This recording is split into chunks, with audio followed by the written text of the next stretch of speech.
saludo cordial a todos los televidentes de TV Suezca. Bienvenidos una vez más a su programa Memorias de Nuestra Identidad. Hoy nos acompaña don Luis Farfán, quien nos va a contar aquellas historias, el transcurrir de Suezca durante todos estos años y por supuesto desde que él recuerda cómo se ha vivido en nuestro municipio desde aquella época hasta la época actual. Don Luis, bienvenido a TV Suezca, Memorias de Identidad, a este programa que trata de resaltar la memoria de aquellas personas que han vivido, que han transcurrido en nuestro municipio para refrescarle y obviamente darle una idea de cómo era Suezca a los jóvenes. Bienvenido a las pantallas de TV Suezca. Muy buenas tardes, Mario, muy buenas tardes, el compañero o ambos periodistas. Soy Luis Guillermo Farfán, nací el 19 de diciembre de 1946 en la vereda de Cuayá. En esas épocas no habían sino las llamadas parteras o comadronas, que se llama, que recibían los bebés. Sí, señor. La historia yo la voy a resumir muy brevemente. Desde los 6 años yo comencé a trabajar en unas minas de carbón. Por lo tanto tengo alguna experiencia tanto en trabajo, todo en lo que tiene que ver con todas las labores cotidianas, ya sea del campo, de la minería, de toda la índole de trabajo.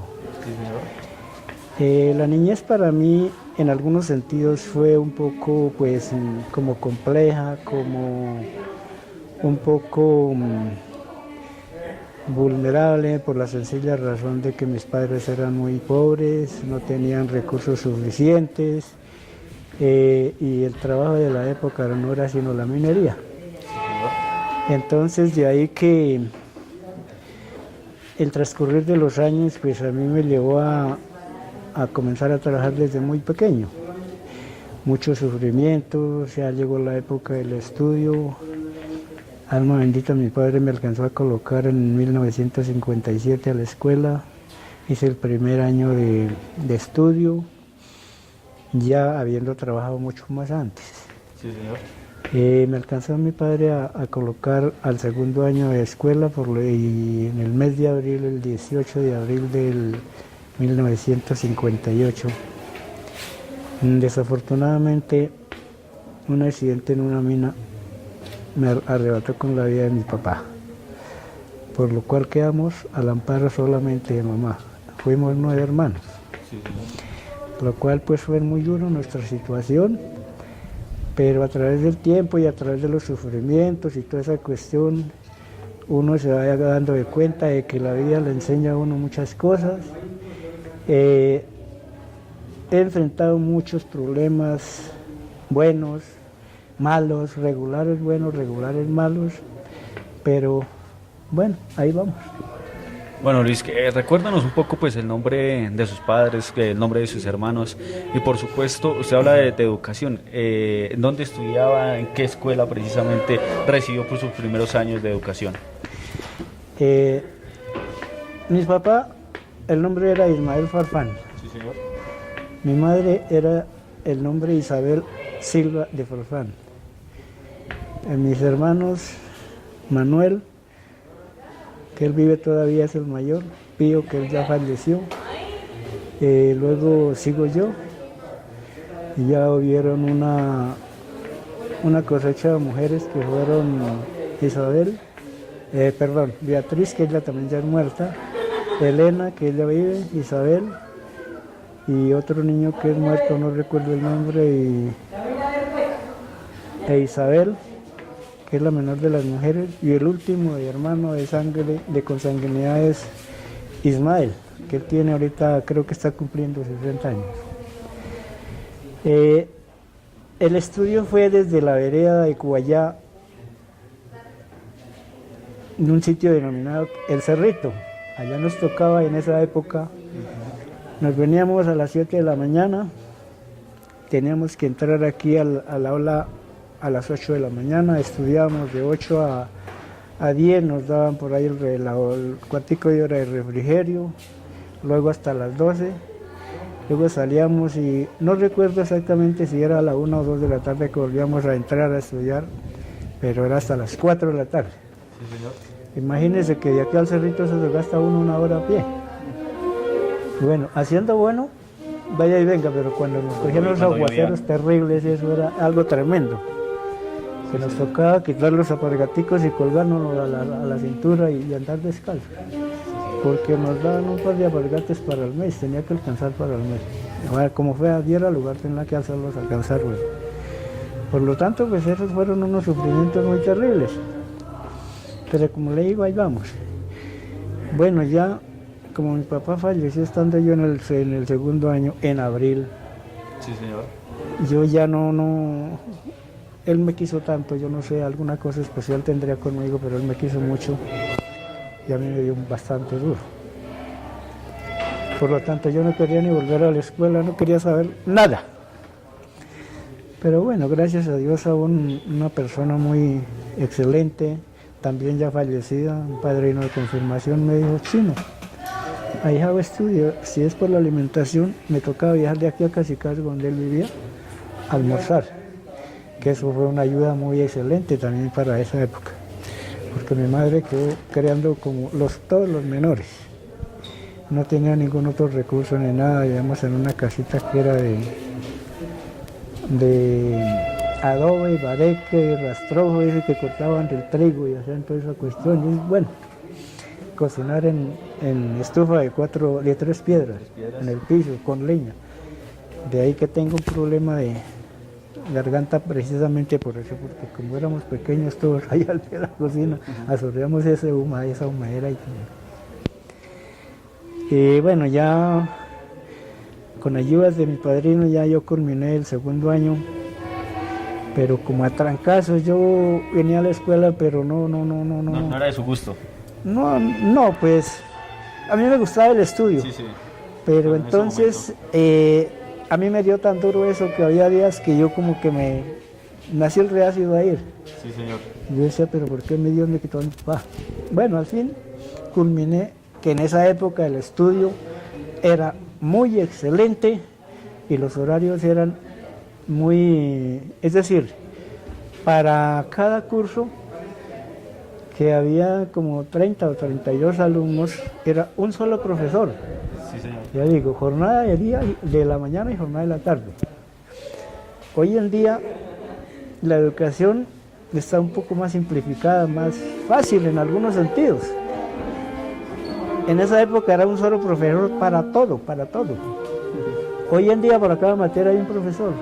Sí. Qué evolución tan terrible. Claro. Y a pesar de eso, la educación hoy está un poco atrasada. Sí, eso sí es verdad.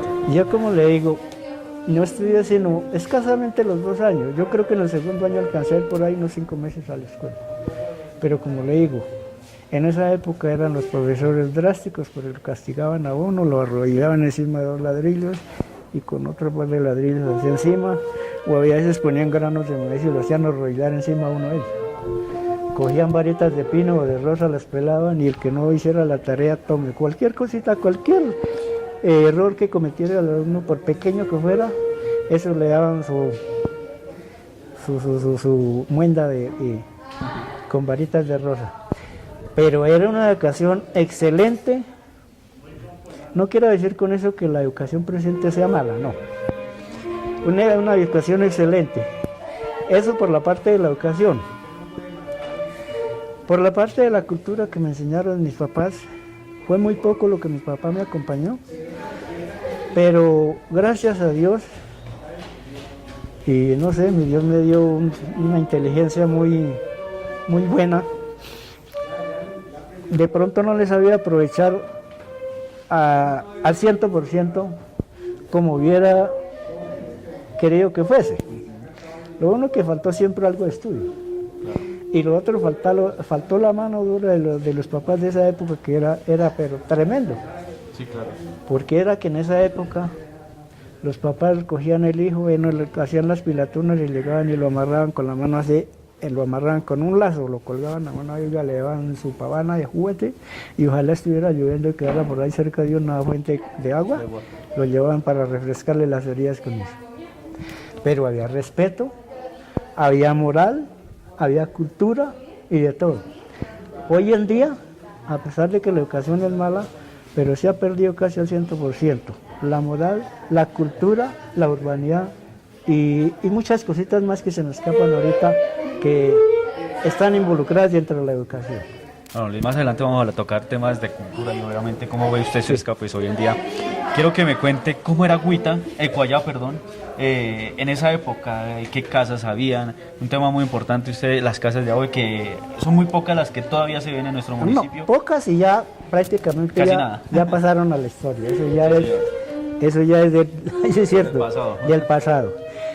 Pues en Cuayá eran muy pocas las viviendas que habían y de todas maneras la gente era muy comunicativa, muy colaboradora de unos a otros. Bueno, se ofrecían algunas romerías a Chiquinquirá, que me acuerdo.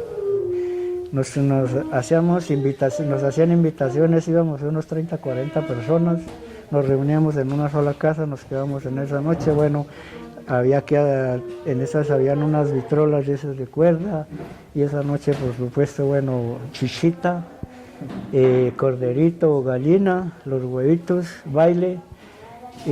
No recuerdo exactamente la hora, pero salíamos del punto del Cerrito, salíamos como a las 9 de la mañana, no recuerdo exactamente, y eso del Cerrito a la laguna se hacían 2 paradas. Sí, señor. La primera parada eso era, bueno, zongo, surrungo, guitarra y requinto, baile, una tocadita de chicha, bueno, carguen y otra vez. La otra parada era allá donde se ve la laguna, la finada laguna, porque entre otras cosas ya murió la laguna. Qué pesar, qué lástima. Llegamos, dejamos los utensilios que ya no llevaban comida, se dejaban a guardar ahí. Era una romería de 2 o 3 días en Chiquinquirá. Sí, señor. Y traíamos todo eso, por supuesto, los escapularios, las vitelas, los bocadillos, la conserva, bueno, todos los recordatorios que en esa época acostumbraba la gente.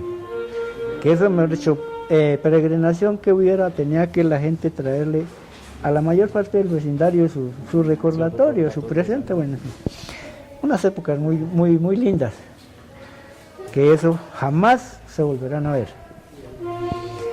Usted toca un tema muy importante, y ya que pues comenzamos pues este 2018 y ya se aproxima pues lo que es Semana Santa, hablando precisamente de eso, ¿cómo se vivía en esa época y cómo ha visto usted pues la evolución de celebrar la Semana Santa, lo que estamos viviendo hoy en día acá en Suezca?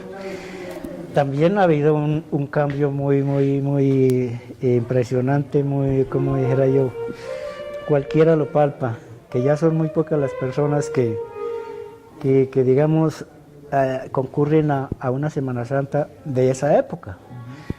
Que esto yo recuerdo que cuando en eso, desde el día Domingo Ramos, jamás se escuchaba un disco por ahí sonar, en esa época la ranchera, el corrido, el bambuco y toda esa cuestión, no, cuidadito, porque esos son unos tiempos muy delicados. Sí, claro. Sí. Uno que lo vieran, inclusive desde el Domingo Ramos, comenzaba desde el sábado de Ramos, comenzaba uno a alistar la leña, el carbón, lo que fuera para esa semana. Solamente se dedicaba la persona de pronto a hacer sus quehaceres, ya ver sus animalitos, que barrer la casa. E incluso hasta el miércoles no se barría la casa. Jueves, viernes y sábado ya no, porque a uno le prohibían hacer actividades en esos días. Era una devoción muy fervorosa, muy bonita.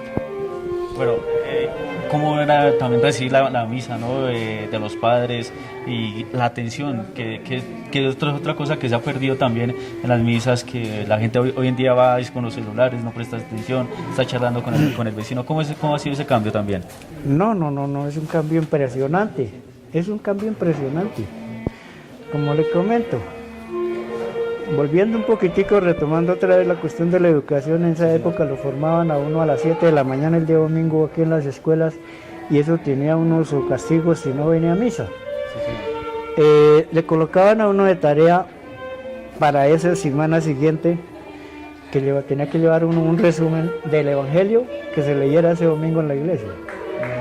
En esa época le calificaban a uno, daban unos valecitos, unos recortes de unos vales. Y el que más vales tuviera, pues no, excelente, un excelente alumno. Sí, claro. Y hacían la calificación primero, segundo, tercero, bueno, así sucesivamente los puestos. Entonces, eso era muy bueno.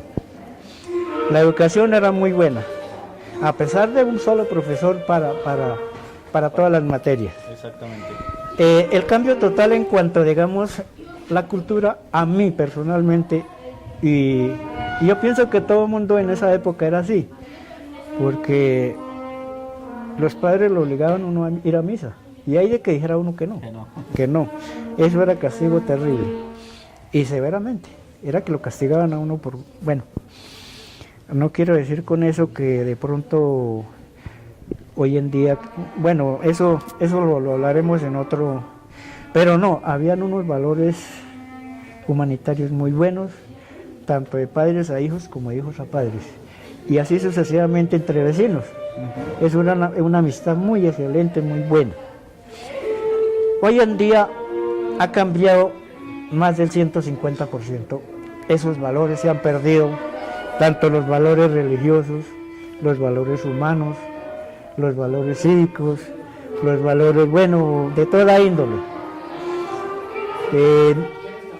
El mundo evoluciona mucho y está evolucionando y vamos en una evolución, pero mejor dicho, aceleradamente. En esa época, uno, como le comento, tenía que venir a misa, salga de misa, bueno, sale por reloj, sale de la misa a las 8, a las 9 de la mañana, tiene que estar aquí a tal hora. Si no llega, castigo seguro. Sí, señor. Pero como le digo, el hijo era muy sumiso de sus padres y lo hacía. Ajá. Había el respeto, había el respeto, había todo. Exactamente, o sea, sí. con los padres. Bueno, ahora, estamos hablando precisamente, y usted al principio nos comentaba que desde los 6 años comenzó a trabajar en lo que es la parte de la minería del carbono, desempeñando pues esta labor. Después de eso, ¿en qué más trabajos pues, se desempeñó usted? Y cuéntenos un poco acerca también pues de ese tema.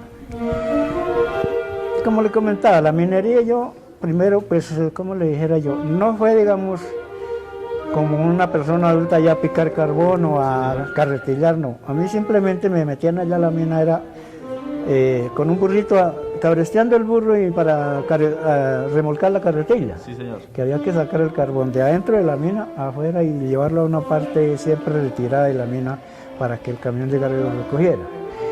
Bueno, de ahí ya fui a la escuela, de la escuela salí y ya uno entre más grande, pues ya los amiguitos y todo eso, pero no son amigos como de pronto ahora, eran unos amigos muy excelentes, muy fieles, le decían, bueno, sí, no haga esto, no haga el otro, hagamos esto que está bien.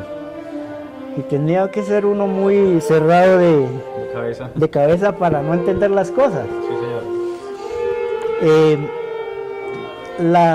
¿Cómo se le denomina eso? Digamos, ese respeto que había entre hijos y padres. Papacito, buenos días. Mamacita, buenos días. Hermanos, buenos días. Hoy en día no se utiliza eso. Vecino, señora o señor, buenos días. Al padrino lo encontraba, tenía que rezarle el bendito y alabado. Padrino, buenos días, bendito y alabado. Y había veces doblar la rodilla, que hoy en día no lo hacen en la iglesia. Exactamente. Esos son los valores que se han perdido. Ya fui un poquito creciendo, volví otra vez a la mina, que ahí sí me tocaba ya, entré un poco de agua, que el trabajo de la mina es lo más terrible que hay, lo más peligroso. Pero como no había otra fuente de trabajo, pues tocaba en la mina. Sí, señor. No era cosa fácil, que a mí me tocaba a veces a la 1 de la mañana levantarme, haga una changua que siempre las abuelas acostumbraban, tómese aunque sea una changua y vaya a trabajar. Sí, a la 1 de la mañana. Tenía que entrar uno a la mina y como siempre dentro del socavón hay un depósito de agua, había que cruzar por entre esa agua, pero esa agua lo picaba a uno, le daba yo no sé qué enfermedad, gota o no sé qué cosa, entonces tocaba por lo mismo tanto tomarse uno la changua, que la sal como que era una contra para esa enfermedad. Pero aparte de eso tocaba tirarle unas 2 o 3 piedras al agua para despertarla, ¿sí? Sí. Para que se disolviera toda esa maleza, esa contaminación que tenía. Sí, señor. Entonces, bueno, así. Y ¿En qué sector de acá de nuestro municipio trabajó? ¿En qué minería? en esa empresa se llamaba La Limitada, que es en la parte de arriba del cerrito. Ok, sí, señor. Eso es ya límites de Latillo y Cuayá. Y nos tocaba uno meternos a 80, 90, 100, 120 metros por debajo de tierra.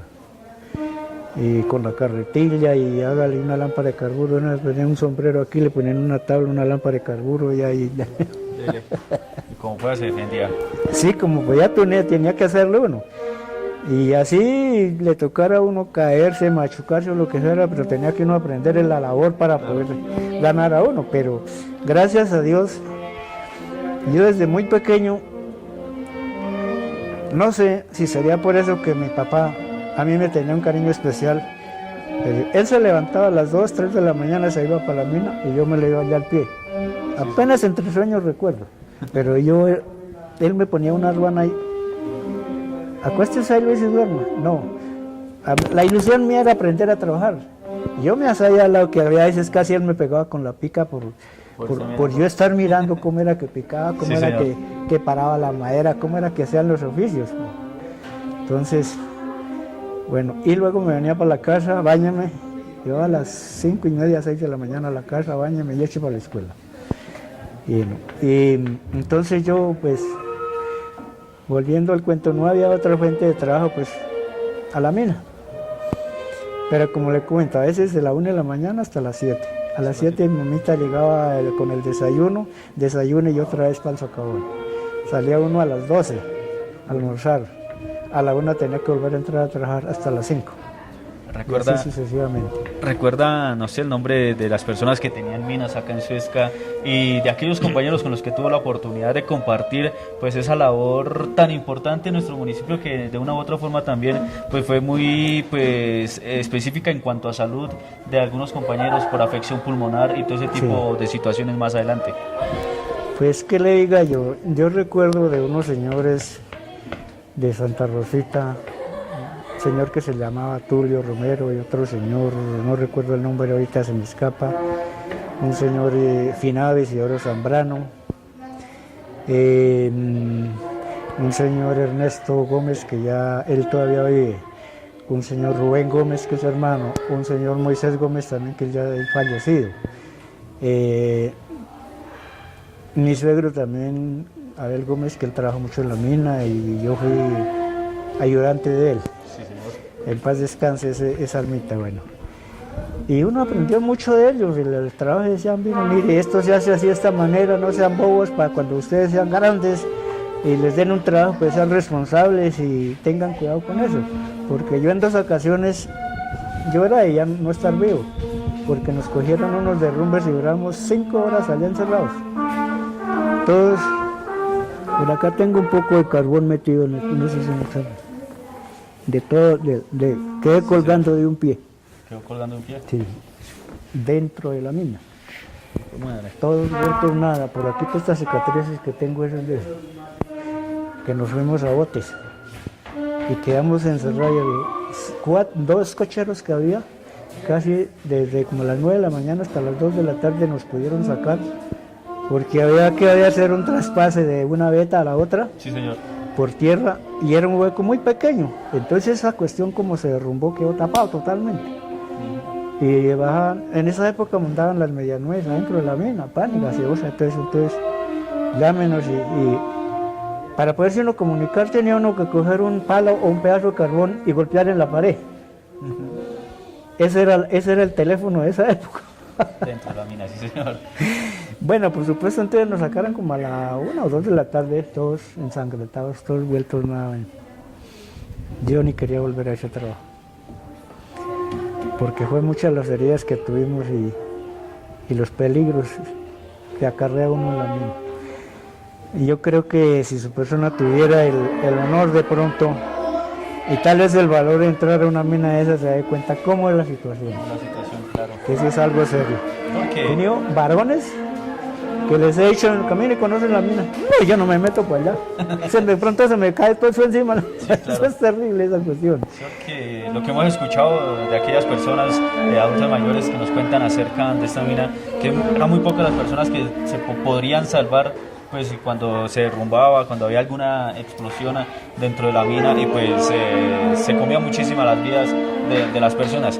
Un punto también a resaltar era que ese carbón que ustedes tanto picaban, que sacaban, era o iba, mejor dicho, a Bogotá, que era eso es que era una de las fuentes de carbón para Bogotá, ¿no? Para Bogotá y para, no solamente para la ciudad, digamos, las cocinas, sino en esa época existía la fábrica de cemento Samper en un barrio que se llama San Cristóbal Norte.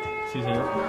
Entonces, por supuesto, eso era una cantidad de carbón la que tenía que llevar para allá, porque había ferrocarril aquí en un punto que llaman Silesia, recogían ahí unas gondoladas de carbón, en San Vicente cogían otras gondoladas de carbón, y el tren llevaban 10, 20 gondolas de carbón, no sé cada cuánto sería, pero creo que eran unas 2 o 3 veces en la semana, que ese carbón iba para Samper, para Cemento Samper.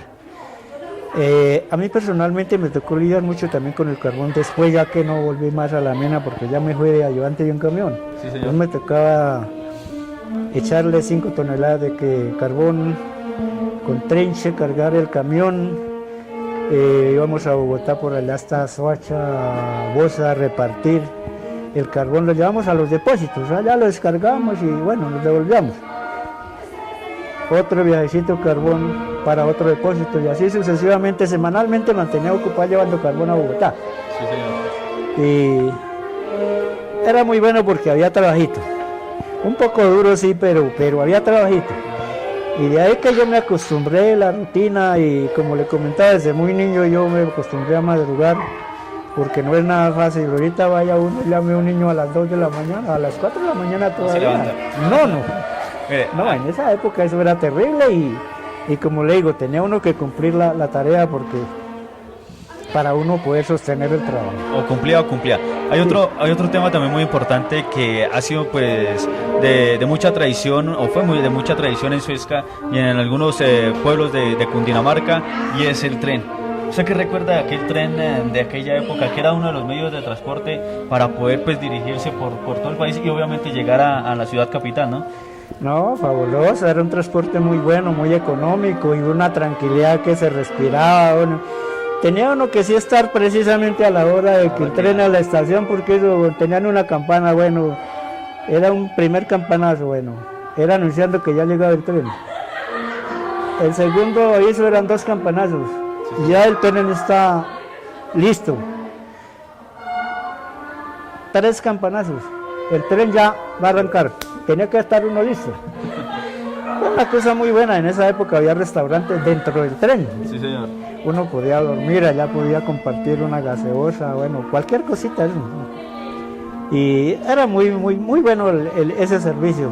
Qué lástima que no sé qué haya sido los problemas, porque si así no puedo, digamos, confirmar la situación, si de pronto ha sido por parte de los gobiernos o mala administración de esas empresas para acabarse, porque entre otras cosas se acabó Ferrocarril, se acabó Energía Eléctrica de Bogotá y se han acabado muchas empresas que eso las han privatizado mucho.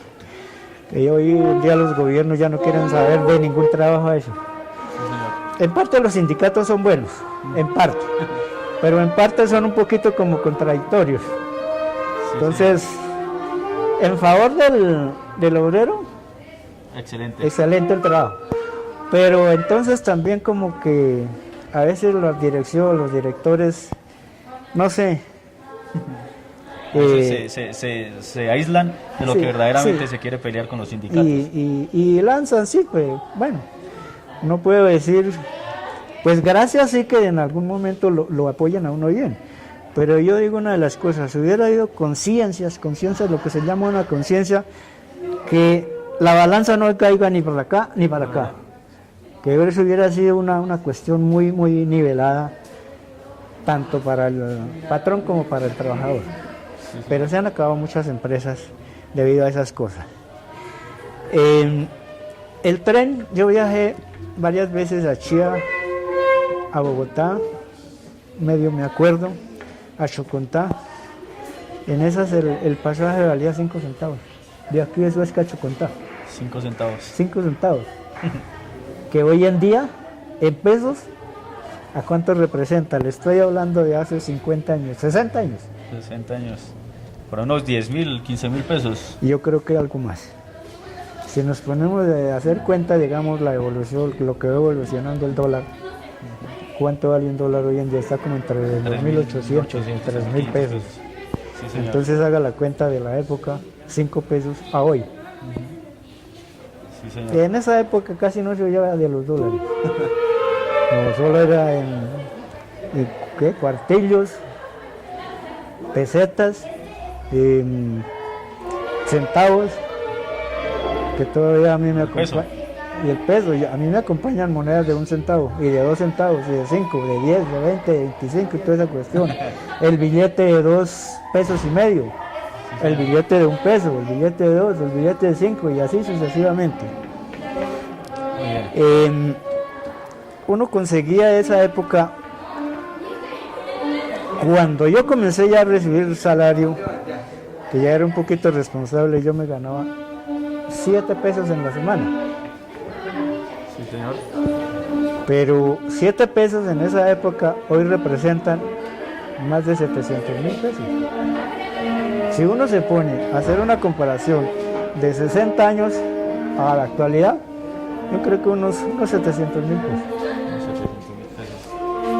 Pero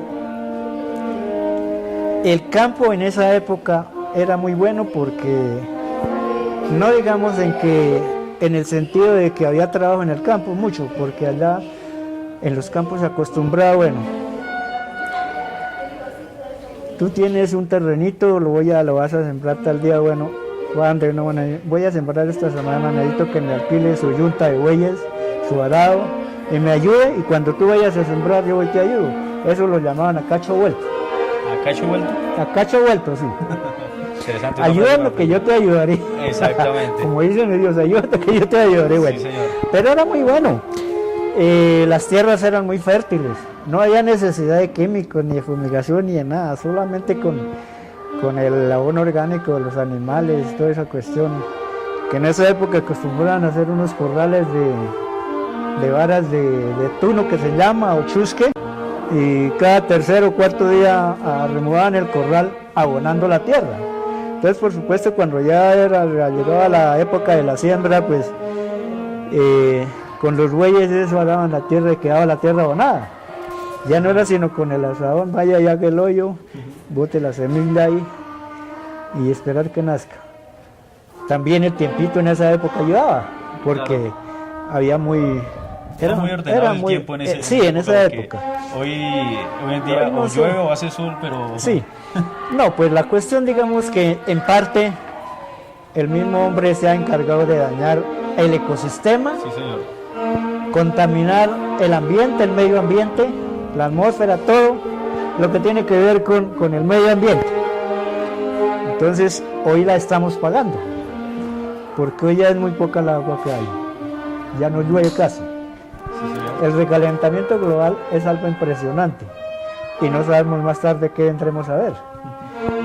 Si no quisiera hablar mal de los gobiernos de la época, pero es decir, desde esa época para acá, las entidades que tienen algo que ver con el medio ambiente, con toda la cuestión de lo que llaman la reforestación, la vegetación, los humedales y toda esa cuestión, parece que como que no les importaban. Y ya cuando nos venimos dando de cuenta, ya es un poco más adelante, ya nos dimos de cuenta de que sí se estaba acabando la fauna, la flora, todo el ecosistema, y aún todavía insisten en dar licencias. Se me supone a mí que eso es con intereses económicos, para expedir licencias, y no se dan de cuenta el daño tan impresionante que le están haciendo al ecosistema. Y a veces decimos, no, pero ¿qué le vamos a dejar a nuestros hijos? Pero ellos no dicen qué le vamos a dejar, sino qué le van a dejar a sus hijos. Pero no recuerdan que ellos tienen hijos también y que van a salir perjudicados. Ajá. Entonces, no sé, esas entidades como que le han prestado Poca atención. A eso. La cuestión, el tema de la laguna. ¿Sí conoce esa persona la Sí, laguna? claro, sí señor, hemos estado... La laguna allá en el no, Río es que ya no es Sucurios. laguna, es Es una un humedal, pocetica. exacto, Ese es sí, señor. un reservorio ahí que hay. Porque la laguna, si no estoy mal, en mis cálculos, desde el crucero hasta aquí a la estación que se llama de la laguna, que es aquí en el Latillo, yo creo que son como unos, si no estoy mal, unos 4 o 5 kilómetros, calculándole así ciegamente, 4 o 5 kilómetros, que cuando había harto invierno, el tren le tocaba cruzar por entre el agua. Pero hoy en día me atrevo a decir que no queda por ahí una décima parte de la laguna. Ya es una cosa muy poquita. Sí, señor. Allá va mi casa. La CAR no le ha prestado atención a eso. Ahorita tenemos pistas allá de ciclo, no sé qué, ciclopaseos, cabalgatas, restaurantes, sitios de camping y toda esa cuestión. Eso se volvió un monopolio, se volvió un negocio eso. Pero no sé, yo tengo esperanzas de que mi Diosito en algún momento Se va a acordar. vuelva y recobre toda esa situación que algunos con intereses económicos han deteriorado todo. Ajá. Así yo sé que me están mirando o me van a mirar la cara, pero eso a mí no me interesa esa cuestión. A mí me gusta decir la verdad y lo que es lo que me cuesta. Sí, señor. Entonces, de por sí que también yo he querido integrarme a un grupo de esos supuestos, ¿cómo se llama eso? Ambientalistas, pero no sé, seguramente por mi edad de pronto ya no les puede interesar mucho, porque yo les comento que no tengo pelos en la lengua para decir la verdad. Sí, señor. Y lo digo aquí públicamente, que si por decir la verdad hay cárcel, pues la persona que se siente ofendida, pues que vaya a hacerme preparar mi celda. Así de sencillo. Sí, señor. Bueno, Luis. No estoy ofendiendo a nadie, estoy Exactamente. diciendo simplemente la verdad. Sí, señor. Bueno, seguimos hablando de aquella historia. ¿Cómo era bajar precisamente de Cuallá a encontrar pues a Suezca en aquella época de la que estamos hablando, ¿no? ¿Cómo era Suezca? ¿Qué se encontraba acá en nuestro municipio? Pues, ahorita en la época está muy reformado ya, porque aquí donde tenemos al frente de la iglesia era la plaza de mercado. Que entre otras cosas, pues en ese aspecto sí estoy de acuerdo que lo hubieran cambiado el sitio de la plaza. ¿Por qué? Porque el templo es muy sagrado y es una reliquia, un patrimonio nacional. Y la casa de nuestro Padre Celestial merece mucho respeto. Aquí era la plaza, aquí había puesto de trigo, puesto de alpargates, puesto de lo que se llama la gastronomía, la fritanga, la sopita, los cuchucos y toda esa cuestión de que dedique por eso que nos llaman los cuchuqueros. Exactamente. Puestos de frutas, había en un momento, aquí había una cuestión donde vendían ovejas, puestos donde vendían las ovejas, habían las ferias comunes que de pronto en algún momento en todo pueblo las celebraban, el toreo del ganado de casta, toda esa cuestión, y eso había mucha concurrencia de gente. El traslado de la plaza estuvo muy bueno. Para moverse uno, por lo menos desde el Cerrito, pues, ¿qué le decía yo? Si quería uno venir a misa a las 7 de la mañana, tenía que venirse uno de la casa a las 6:30, 6:30, a pie. Los que tenían sus caballos o sus burros, que venían en burro, y aquí llamaban era el aeropuerto. Aquí donde Doña Blanca Penagos, que todavía ya existe. Sí, señor. Ay, a esos lotes ya, yo no sé qué oficio los tendrán, pero hay eso era por dos portones, por una parte entraban y por otra salían los aviones. Los aviones. Burritos, los caballos y todo eso. Bueno. Sí, señor. Había mercado incluso a veces hasta las 6, 7 de la noche. Como le comento, había puesto de todo, eso aquí. Pero era muy poco, digamos, lo que en esa época la gente venía a comprar, porque por lo menos en el campo se cultivaba lo que se llaman la ruba, la hevia, la papa criolla, los cubios o nabos, las habas, el maíz, la alberja, la habichuela, bueno, los que tenían algo así de frutales, por ejemplo la ciruela o los peres, toda esa cuestión, bueno, no había necesidad de comprar mucho aquí. Uno generalmente venía uno aquí al pueblo, era por llevar la panela, el azúcar, el chocolate, y donde no tenían su cultivo de maíz, pues venir a llevar por ahí. En esas era por tazaditas de maíz, necesito 2 tazas de maíz, unas medidas de ahí, pues ya. Bueno, y en la casa tenía uno en esas, que entre otras cosas hasta en 1959 yo molía en piedra. Y como esa vaina coger sí, señor. Y muela maíz. Y eso quedaban unos cuchucos de maíz o lo que fuera que molía en piedra, quedaba uno. Yo no sé cuál sería el misterio, pero de un sabor único. Hoy en día no, ya eso de los molinos, eso ya. Molinos que se llama. Exactamente.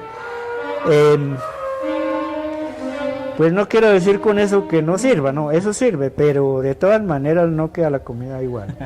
Ahora otra cosa, no sé si usted, Fernández, Mario, de pronto haya saboreado un cuchuco, lo que es un cuchuco cocinado en una estufa de carbón. Sí, claro, sí, señor. ¿Sí lo ha degustado? Claro, sí, señor. Y ha degustado un cuchuco de la misma, digamos, utilizando los mismos ingredientes, cocinado en una estufa de gas. Se nota la diferencia. Es una diferencia muy terrible. Sí, señor. Entonces, como digo, todo ha evolucionado.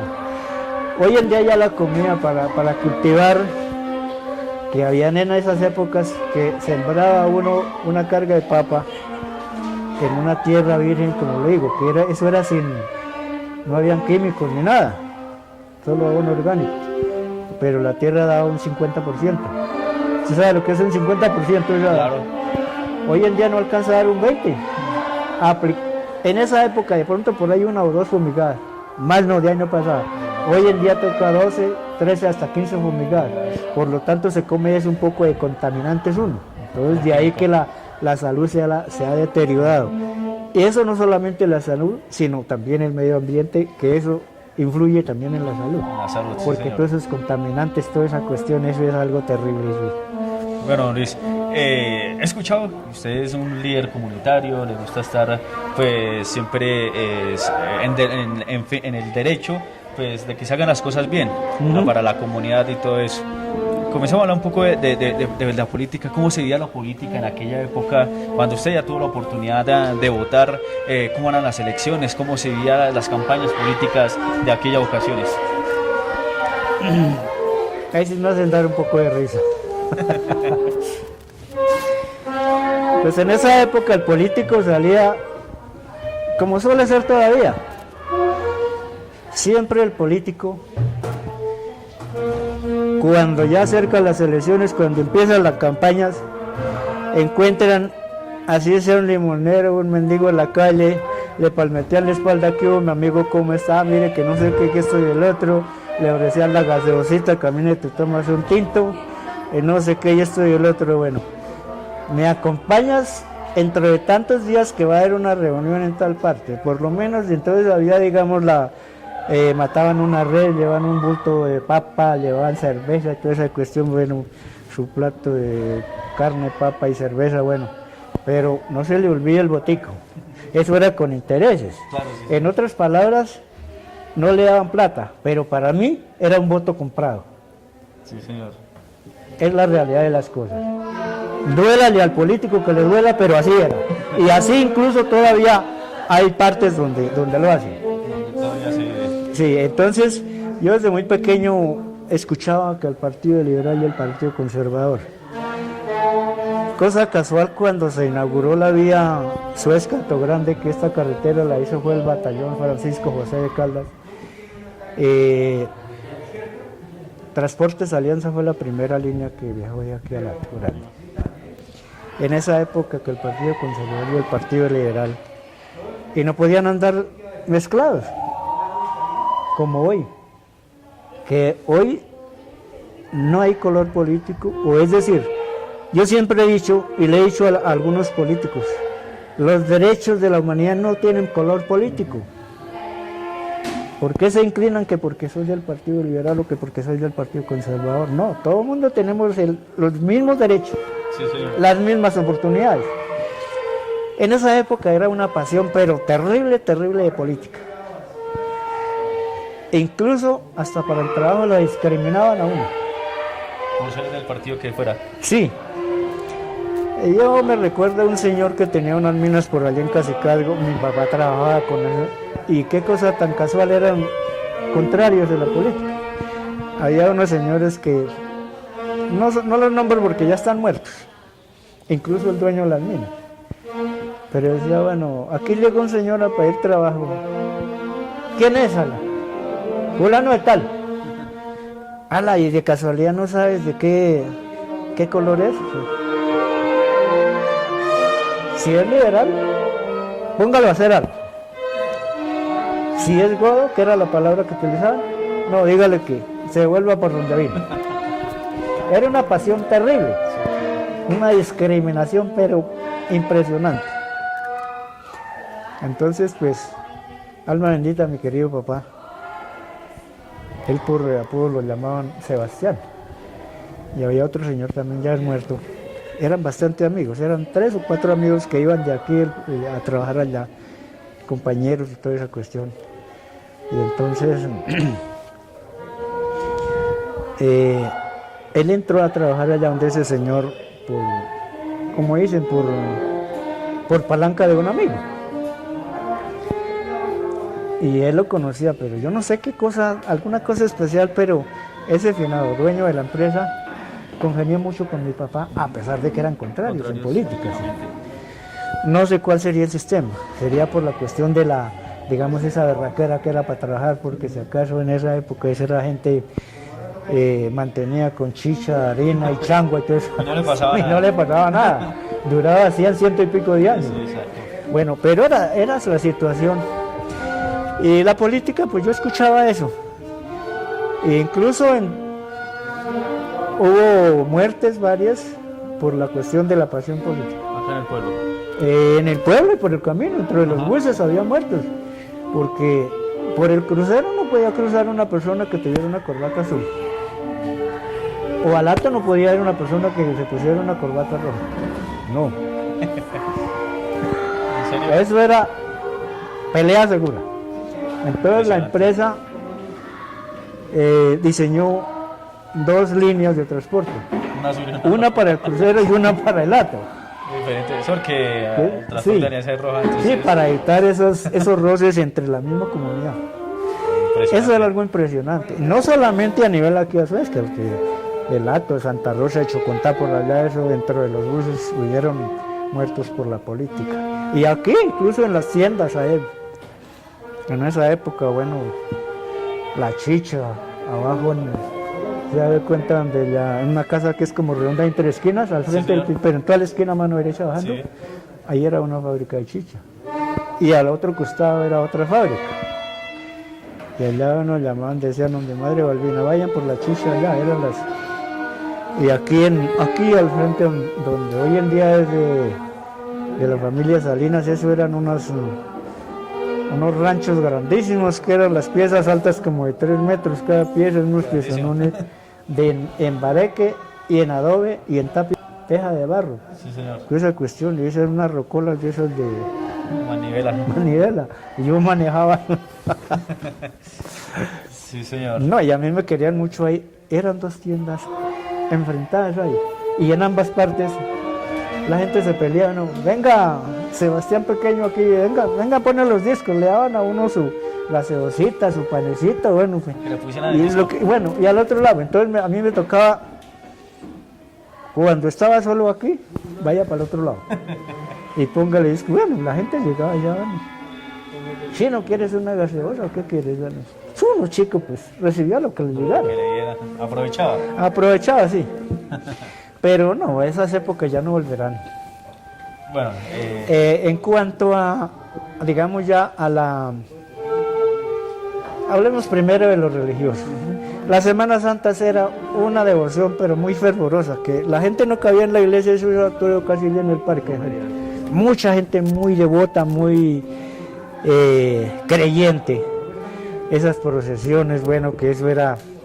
Y algo para acotar, eran que todos iban elegantes. Sí. Todos elegantes en corbata. En esa zapato época, lustrado. así fuera para Semana Santa, fuera para Navidad, pero la gente tenía que estrenar su pinta. Sí, señor. Corbata, todo. Así fueran alpargates, fueran de esas que llamaban en una época cotizas. Los cotizas. Porque había alpargatas y cotizas que eran unas que venían de cuero y digamos esta la parte de encima de la que llamaban la capellán, cuero y suela. Pero el que usaba esas cotizas era de la Jai, porque eran más caros, sí. Y el zapato.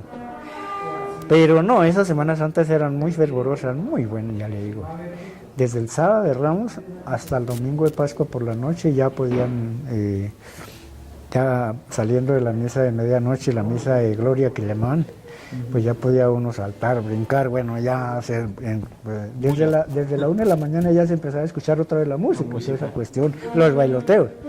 Pero en esa semana de salto, el del sábado de Ramos, no, eso era muy, una fe muy fervorosa y unas creencias muy impresionantes. De eso hoy en día no hay, mejor dicho, yo creo que no hay un 5% de No hay respeto. No hay respeto. Uno sale en las calles y eso es verdad. Se escucha las canciones, en las tiendas. Entonces no hay respeto por la Semana Santa. Sí, no hay respeto. No sé, personajes de aquella época que usted recuerde que hayan dejado pues su granito de arena. O una huella. Exactamente, no sé quiénes se acuerdan. Relacionados en cuestión, en todos los sentidos, todos los sentidos. Personajes, me voy a referir explícitamente a lo que han sido las administraciones. Bueno, señor. Yo me acuerdo de un señor, no recuerdo el nombre exactamente, pero un señor de apellido Castillo, que en esa época era el alcalde nombrado por gobernación. Pero como que era un poco más, había más seriedad, más cumplimiento, más honestidad en las cosas. Un señor, no recuerdo el nombre, pero era de apellido Castillo, si no estoy mal era como el ave Chocontá, no recuerdo exactamente. Después vino un señor que era como que del aire Jacopí, también que celebró en esa, no recuerdo si fue los 457 años, que fue un festín pero muy hermoso, vinieron de Argentina a bailar el famoso tango y toda esa cuestión, hubo bastante gente, eso fue una concurrencia terrible. Yo no me acuerdo cuántos días duraron, pero eso fue fabuloso. Un señor Yesid Vázquez también fue un muy buen alcalde aquí. Me estoy refiriendo a los personajes que eran nombrados por gobernación. Sí, señor. De ahí ya no, porque yo me ausenté un poco de tiempo de aquí de Suezca. Y ya volví a mi pueblo otra vez. Entonces ya cuando vine ya eran los alcaldes nombrados, digamos, Acción popular. Exactamente. Otro alcalde también que fue también, digamos, el doctor Herrera Carrizosa, que era el papá del doctor Guillermo Herrera Camacho, que fue el fundador de esta casa. Excelentes alcaldes de ahí que orgullosamente viven en el barrio Carrizosa. Sí, señor. Donde está la antena parabólica, yo vivo allá una cuadrita ahí bueno. Ese barrio fue fundado por ese alma bendita, el doctor Herrera Carrizosa, y luego después hubo creo que dos administraciones del doctor Herrera Camacho, también muy excelente persona. Y yo fui obrero del doctor Herrera Camacho, y en paz descanse porque él ya es muerto. Y el decir de él a uno, no lo llamaba por su nombre, solamente le ponía el brazo, ¡qué campesino! Ese era el dicho de él. Sí, y es una cuestión de cariño que le hacían a uno. Ajá. Entonces él me encontraba a veces en la plaza haciendo mercado. Camine campesino, venga, me dio a echar ese canastico allá a la camioneta. Con mucho gusto, doctor. Bueno, tome su billetico. Entonces, diga, uno tiene muchos recuerdos y extraña a esas personas. Sí, claro. Que hoy en día ya no hay de esas personas. Hoy en día ya solo hay hipocresía. Sí, señor. Sí. Ahorita pues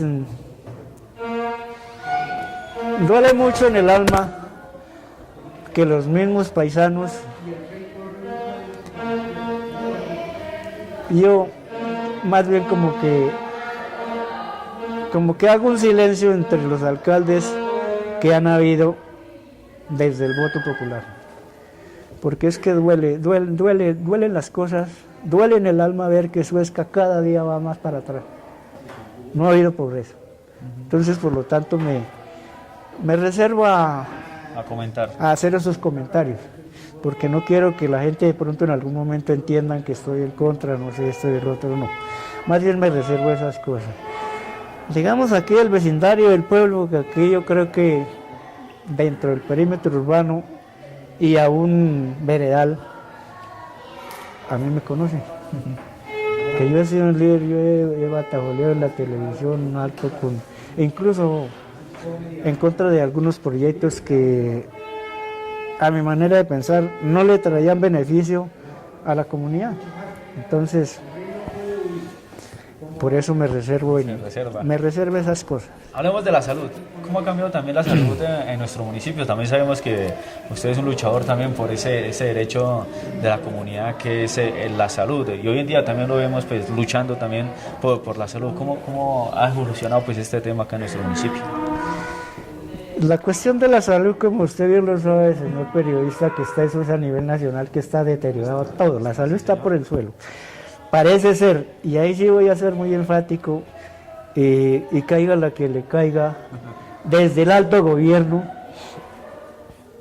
no ha habido un presidente que se enfoque en la salud, que haga algo por la salud de la comunidad en general y también del campo. El campo está muy descuidado desde el alto gobierno. Sí, señor. Entonces, por lo tanto, de pronto si algún alcalde de turno quiere hacer algo por el campo, quiere hacer algo, no puede porque no dan los recursos, no se consiguen los recursos. Sí, señor. Si usted me permite, y si hay la posibilidad, me voy a referir, bueno, eso lo hablaré en otro momento.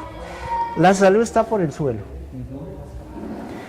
No sé si usted, señor periodista, está enterado en la cuestión cómo está Comeva con el hospital de Suezca. Sí, claro, sí, señor. Creo que tiene una deuda bastante crecida y según he escuchado, no me consta, pero según he escuchado, el hospital va cada día más para atrás porque Comeva no le ha pagado los servicios al hospital.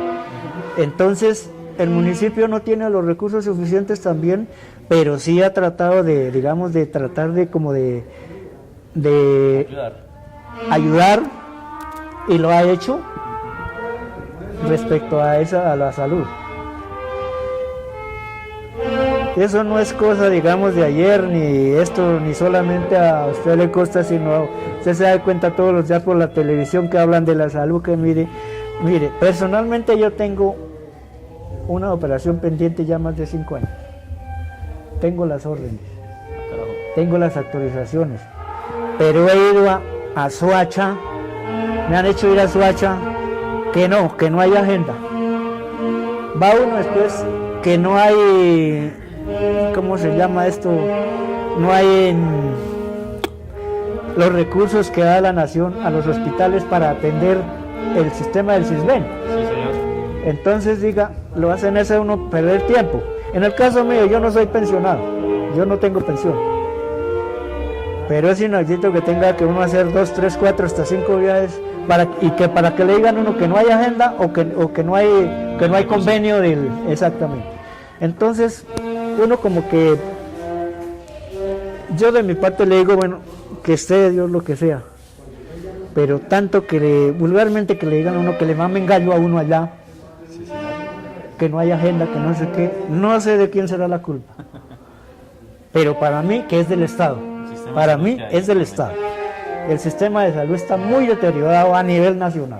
Sí, que eso se oye todos los días, y es el pan de cada día por la televisión, y que eso vayan a las quejas, gente que lo necesita, que tiene programadas cirugías de hace más de 3 años y no se las han hecho. En el caso mío ya va para 5 años. ¿No? Lo que está de Dios. Yo me cuido en mi medicina, yo me dedico Cada que me siento enfermo voy a la consulto mis cosas, ya en el médico tiene en el hospital está mi historia, ya saben que tengo yo mi medicina, y yo me la tomo muy juiciosamente. Entonces, por lo tanto, yo solamente espero es el papá Diosito, lo que él tenga destinado con esa hija. Sí. Listo, don Luis.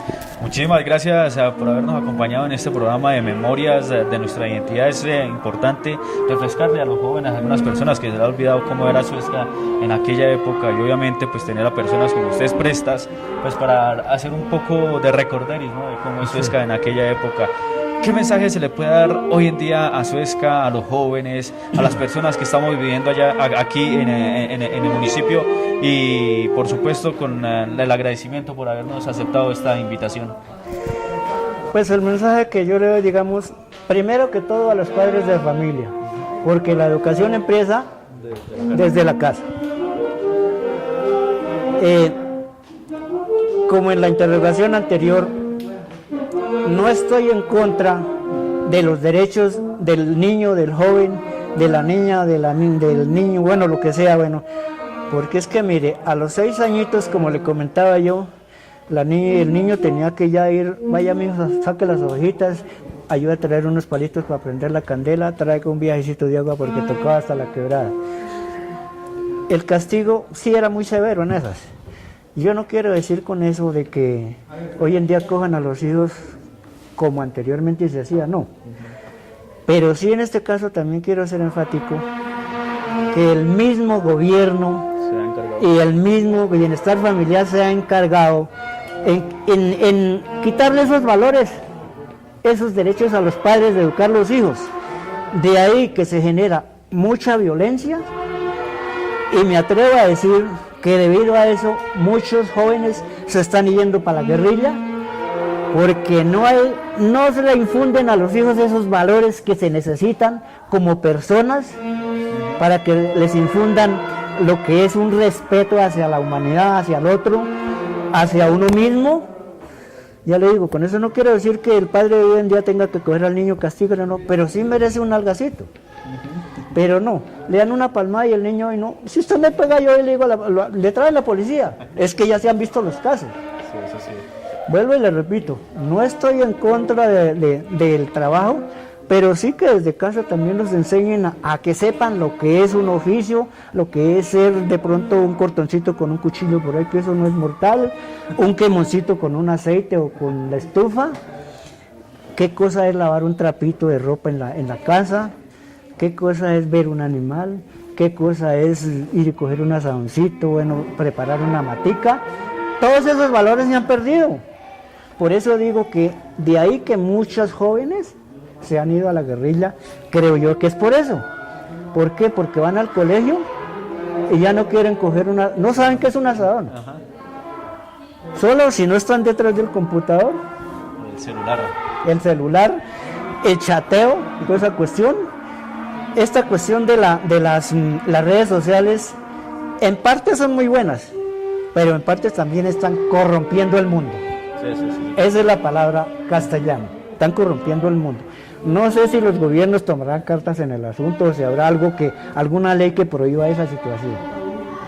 Pero eso es lo que está dañando mucho la juventud hoy en día. Pero especialmente, como digo, que desde el mismo gobierno le han quitado la autonomía a los padres para levantar a los hijos. Y salen diciendo, no, que es que la educación de los hijos viene desde la casa. Sí, pero ¿qué saca uno con castigar a un muchacho? Con tratar de enseñarles, de involucrarlos en los quehaceres de la casa. Si no puede, porque el niño ya dice, no, yo no, voy lo demando. Y es que así ha sucedido. Sí, claro, sí. Antiguamente no lo había. ¿Por qué estoy aquí contando mi historia? Porque gracias a Dios, y a pesar del poco tiempo que mi padre me acompañó, mis padres me acompañaron, pero yo en lo poquito que estudié, y es que uno no necesita ser bachiller para hacer conocer uno sus derechos como ser humano. Simplemente coja un librito, léalo, bueno, tal cosa, bueno. Hay libros que lo instruyen a uno en todo sentido. Si yo quisiera conseguir un libro de estudiar lo que es la ley, que hoy en día, otra cosa que no me da miedo decirlo abiertamente, los creadores de las leyes se han encargado en dañar un poco la comunidad, digamos, el sistema de justicia, si es que hay justicia. ¿Por qué? La despenalización del hurto. Eso es darle rienda suelta a los ladrones. Y me voy a referir, ¿por qué hay magistrados, ¿cómo se llama esto? Procuradores, jueces, incluso abogados involucrados en muchas cosas? Porque como ya los mismos creadores de las leyes despenalizaron el hurto, dicen, no, yo me robo tanto y listo, 100 millones para el abogado y listo. La casa por cárcel. Menos mal que ya ese beneficio parece que está perdido, de la casa por cárcel. Y ojalá se endurezca más esas penas. Así es. Y que no haya más corrupción en Colombia. Eso es lo que yo le pido a mi Dios. Eso es lo que esperamos. Que ojalá tanto alcaldes, gobernadores, magistrados, asambleístas, congresistas, Dios los ilumine para que en algún momento piensen bien las cosas y no vayan con intereses personales, económicos, a ejercer un puesto y a engañar a la gente vilmente. Así es, don Luis Farfán, muchísimas gracias nuevamente por haber aceptado esta invitación. Hemos terminado nuestro programa Memorias de Nuestra Identidad. Si conocen a alguna persona, adulto mayor, que quiera estar en este programa para recordar y vivir aquellos momentos que han transcurrido en nuestro municipio, obviamente nosotros vamos a estar prestos para ir hasta el lugar donde se encuentre y poder realizar la entrevista y refrescar un poco de la memoria de los escanos. Con la cámara de Javier Jiménez, la compañía de don Luis Farfán, nos despedimos de este programa, don Luis. Sí, yo les agradezco de antemano, señor don Mario y el compañero, y cuando quieran, y si hay algo otras cositas por ahí de que claro, sí, señor. Hacer comentarios, yo no tengo por qué negarme a esas cosas. Así es, muy bien, don Luis. Muchas gracias y disculpen si en algún momento he tratado, como digamos, de salirme del tema, pero hay que decir las cosas como son. Claro. Y doy gracias a la Cámara de TV Suezca, que estos programas que lo están haciendo muy bien, y ojalá que todas las personas que ingresen a hacer un comentario relacionado con su vida cotidiana, con los quehaceres, bueno, lo que los periodistas hagan, las preguntas que contesten honestamente como deben de ser, que no les dé miedo hablar las cosas como deben de ser, Sí, señor. sin tratar de herir al otro, solamente decir la verdad y nada más que la verdad. Así es, muchísimas gracias, nos vemos en otro programa. Chao, chao.